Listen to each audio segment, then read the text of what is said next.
Boas-vindas à nossa análise de hoje.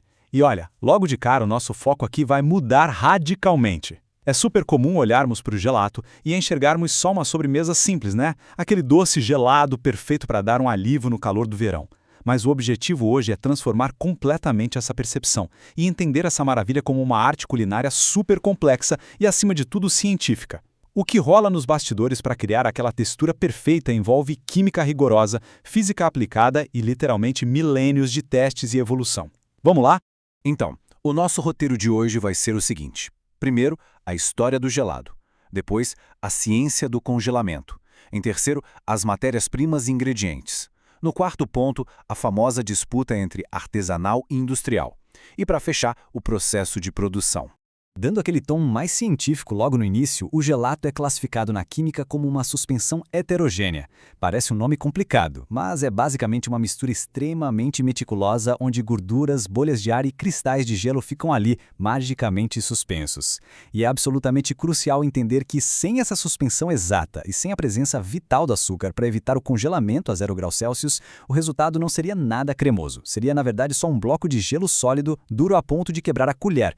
Entrando agora na nossa primeira parte, a história do gelado. Vamos ver como a humanidade gastou milênios, através de diferentes impérios e continentes, tentando aperfeiçoar essa mistura. A longa evolução do gelato começou de um jeito bem rústico. Imaginem só, 3.000 anos antes de Cristo, os chineses já dominavam a arte de misturar neve com frutas. Esse fascínio pelo gelo atravessou o Egito Antigo e chegou à Era Romana, onde o gelo das montanhas era misturado com mel. Dando um salto no tempo, a gente chega em 1292, quando Marco Polo volta para a Itália trazendo técnicas inovadoras de congelamento lá do Oriente. A coisa foi evoluindo até 1686, com a abertura do famosíssimo café do Francesco Procópio em Paris. E, finalmente, em 1927, aquela antiga colheita de neve nas montanhas deu lugar de vez à refrigeração mecânica comercial, quando Otello Catabriga inventou a primeira sorveteira elétrica automática. Que evolução, hein? Mas o que é realmente fascinante nessa linha do tempo é um salto monumental de sofisticação que rolou um pouco antes da mecanização, bem ali no Renascimento Europeu. Nas luxuosas cortes da família Médici, em Florença, a iguaria deixou de ser apenas um gelo raspado. Bernardo Buontalenti deu um passo histórico ao criar o verdadeiro precursor do gelato moderno. Ele desenvolveu uma base incrivelmente cremosa feita de leite e ovos, criada especialmente para impressionar a realeza naqueles banquetes suntuosos. Saindo um pouco dos livros de história e entrando de cabeça no laboratório, vamos para a parte 2, a ciência do congelamento, onde a física rola solta nos bastidores. O ponto central aqui é um rigoroso ato de equilíbrio matemático. Essa composição que dita o sucesso total da receita. Olhando os números, um sorvete de frutas, por exemplo, exige uma taxa bem alta, de 24% a 32% de açúcares.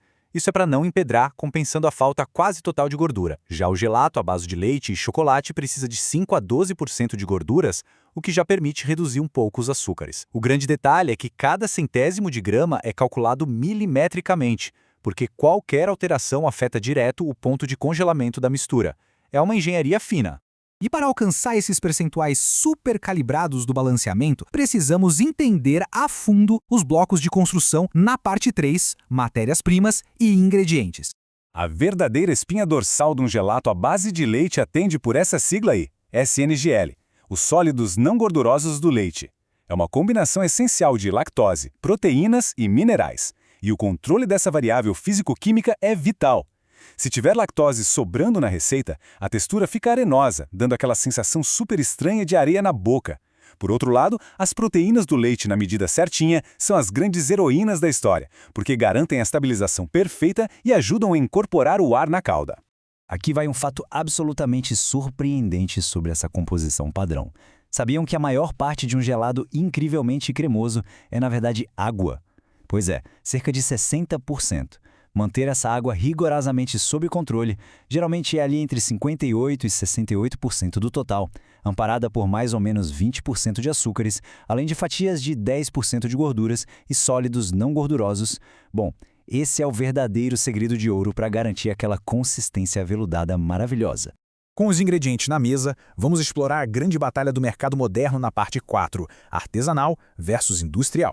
Existe uma divisão profunda comercial focada nesse embate, o frescor imediato de um lado contra a longa vida de prateleira do outro. O gelado artesanal exige dedicação diária, foca no uso de ingredientes frescos e tem uma alta personalização de sabor. Em contrapartida, o produto industrial vai por outro caminho.